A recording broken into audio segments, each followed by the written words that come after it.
And what we did when the pandemic hit is we focused first and foremost on ensuring that our employees were safe and their families. And then we focused on making sure that we could supply our products, which you're very familiar with.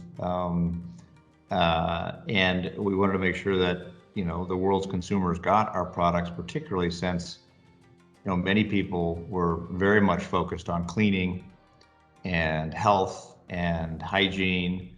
And so our brands really made a difference. So we ensured that happened. And then the third thing we did is we focused on and making sure that we could help communities in need, because there were a lot of people and communities who were suffering as a result of the pandemic and needed our products. And we ended up converting all of our disaster relief operations, which typically focus on supplying products to people during hurricanes and tornadoes and earthquakes and floods. We converted that to countries around the world to ensure that we could get products to people in need.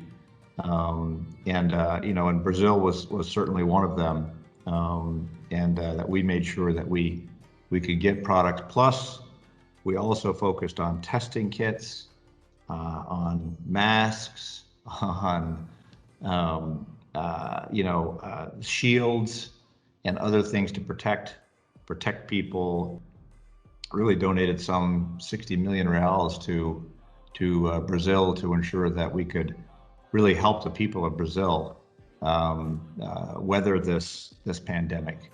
At the beginning of 2021, we came up with the Lead with Love campaign, which was to commit to 2021 acts of good in the year 2021. Now, and those are significant acts of good. Those are acts of good that impact thousands of people and thousands of dollars. And so that's going quite well. We're probably about halfway through where that's going, and it's many of the things that we've been doing, like some of the donations that we made in Brazil have counted as part of one of those acts of good. So it's you asked the question, has it changed the way we operate? It's actually got us more focused on ensuring, not more focused, probably the best way to say it, but we've been doubled down, so to speak, which is a saying, which means a higher degree of focus on ensuring that we can give people the products that they need, but also help people in the communities that are in need.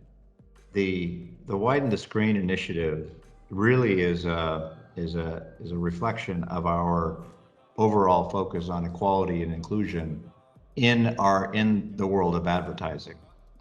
And as one of the world's largest advertisers, we believe that we have a responsibility to use our voice to promote equality wherever we can.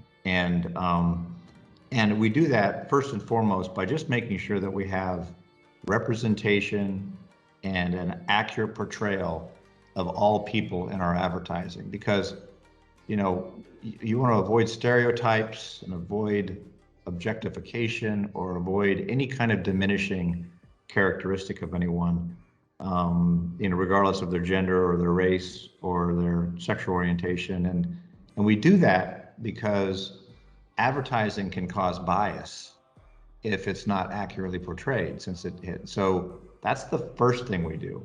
Done with Widen the Screen then is we've taken it a step further in that we're trying to ensure that we give opportunities to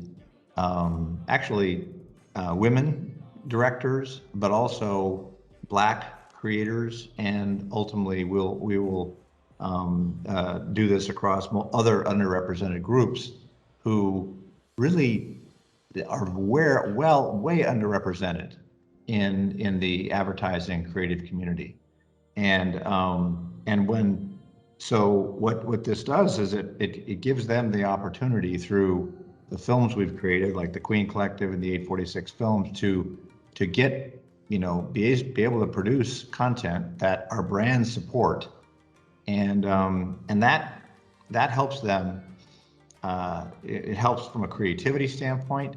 It also helps from an economic standpoint because it provides economic value to the Black community in places like the United States.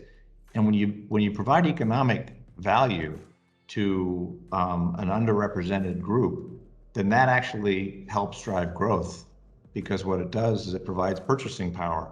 And so it's what we like to call a force for good and a force for growth. Yeah, so you've heard that what Google has announced is that they are going to no longer support cookies tracking in their browser. And what we have been doing is recognizing that.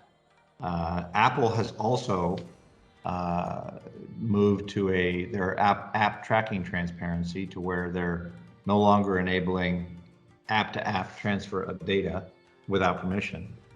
And what we're doing is working with both Google and Apple to ensure that we can come up with the best solutions to ensure that consumers know and can opt into whether they're going to be, whether their data will be used or tracked. But most importantly, what we're doing is we're shifting more to our own first-party data acquisition. So in other words, we're connecting with consumers like you. When we connect with consumers, we are very open about and transparent about what information we may want. If you choose to share it with us, and then you can consent to sharing that information. So we've done a lot more of that gathering of data, which we then can work and ensure that we can turn into audiences to reach people through a range of means, whether it be on Google, on Facebook, through the overall internet. So we're not concerned about this move. We'd like to spend a little more time, I think, testing some alternatives. I think that's important that we're because Google, for example, has this thing called Flock. I don't know if you're familiar with that. It's federated learning of cohorts. We'd like to test that with them before they make the conversion, so we make sure that it works. So and we're asking them to take some time to do that. So that I think we're going to be fine in the cookie world, the cookie-less world.